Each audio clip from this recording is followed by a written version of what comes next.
Alors, comment était mon français?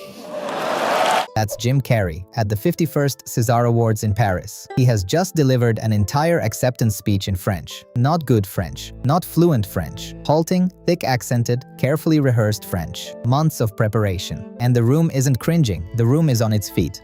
Now, most people watching this think the charm of the speech is what made it work. It wasn't. It was the visible struggle. The charm was a byproduct. And Carrey runs a handful of specific moves in this speech that almost nobody notices, moves you can practice this week. A little context. Carrey's been largely out of the public eye for years. France is handing him their highest film honor. Michel Gondry, the man who directed him in Eternal Sunshine 22 years earlier, has just introduced him. The translator is ready. The room is expecting English. And Carrey opens his mouth in French.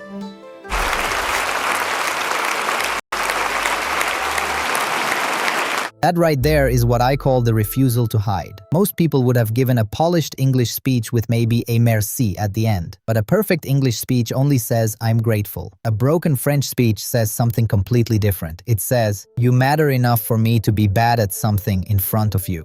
He spent months on the pronunciation with the Academy's own delegate. He chose the harder path on purpose. And there's a thing researchers call the effort heuristic. When we see someone pour real work into something for us, we assign it more value than the slick, effortless version. The audience didn't hear broken French. They heard months of preparation, and that registered as respect. Now watch what he does before he thanks a single person, before he reflects on his career. The very first thing he reaches for is a bloodline. Il y a environ 300 ans, 300 years ago, he tells them, his great-great-grandfather, Marc-François Carrey, spelled the French way, was born in France, in Saint-Malo. Sit with what that does. He didn't just thank France. He claimed belonging. That's the ancestry anchor. He gave the whole room permission to feel that he is one of theirs.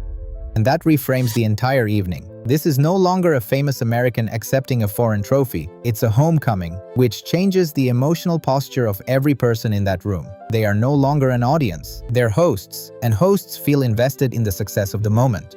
Shared identity is one of the fastest trust accelerators there is. Once that room coded him as ours, everything that followed landed with more weight. Most people open with gratitude, maybe a joke. Carrey opened with a bloodline. One sentence, and the distance between him and that room collapsed. So here's how you steal it. Say you're talking to a team you've just joined. Most people open with their credentials. Don't. Find the one thing you share with the room. A city, a frustration, a reference only insiders would catch, and lead with that. It does the exact same work. Later, he ties it all together. He calls the night not an award, but a circle, coming full circle. The ancestor who left Saint-Malo 300 years earlier, finally returning. That is not an accident. That is architecture. C'est peut-être ce que ma famille recherchait. Now, the moment that cuts the deepest. Middle of the speech, Carrey turns to his family, his daughter, his grandson, his companion, Mina, his father, and he says, I love you, in a language he can barely hold. À ma sublime compagnie, Mina. This is emotional exposure in a foreign tongue, and here is why it works. When you say something intimate in a language you don't command, you strip away the performer's usual tools, the timing, the wordplay, the vocal control. What's left is raw sincerity. The audience could hear that he meant every word, precisely because he couldn't dress the words up. There's a paradox here most people miss. We assume eloquence equals sincerity. It doesn't. The brain reads fluency as rehearsed and struggle as real. When Carrey stumbled through I love you in French, the imperfection itself became the credibility signal. This isn't a performance. This is a person actually feeling something. Que vous incarnez. C'est comme l'argile du sculpteur. He even describes his craft in those same halting words. Every character, he says, is like clay in a sculptor's hands. And notice, he's shaping their language the way a sculptor shapes clay, mirroring the very image he's delivering. Like in a tongue that makes every syllable cost something, that's the exposure compounding. And then comes the move that seals the whole thing. Remember how he opened, how this whole speech started? Oh! Pardonnez-moi, je ne parle pas que mon français. He turns and asks the room how his French was. Almost mediocre, right? Forgive me, my tongue is tired. Watch the room. He names the one thing everyone was too polite to say, and the relief lands as laughter and warmth. That's the self-deprecating preempt. He called out his own imperfection before anyone else could. The room was holding two feelings at once: admiration for the effort and awareness of the rough edges. The preempt gave them permission to release both as affection. And it's also a status move. Only someone genuinely secure can laugh at himself in front of a room of thousands.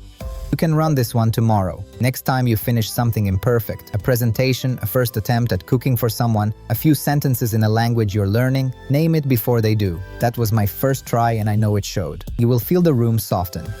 If you take one thing from all of this, here it is. Next time, you could take the comfortable path, the one where you look polished and in control. Ask yourself whether the harder path would show more respect. A toast where you try one line in someone's family's language. A talk where, instead of hiding behind slides, you admit what you don't know yet. Choose the version where you're visibly trying, over the version where you look effortless. And name it. Carrey didn't pretend his French was good. He said his tongue was tired. When you take the harder path, say the effort out loud. Don't perform humility. Just say the true thing. I'm not great at this yet, but it mattered enough to try. Delivered honestly, that connects harder than any polished version. One caution. This only works when the effort is genuine. If the room suspects you're manufacturing the struggle for sympathy, the whole frame collapses. The vulnerability has to be real, or don't attempt it.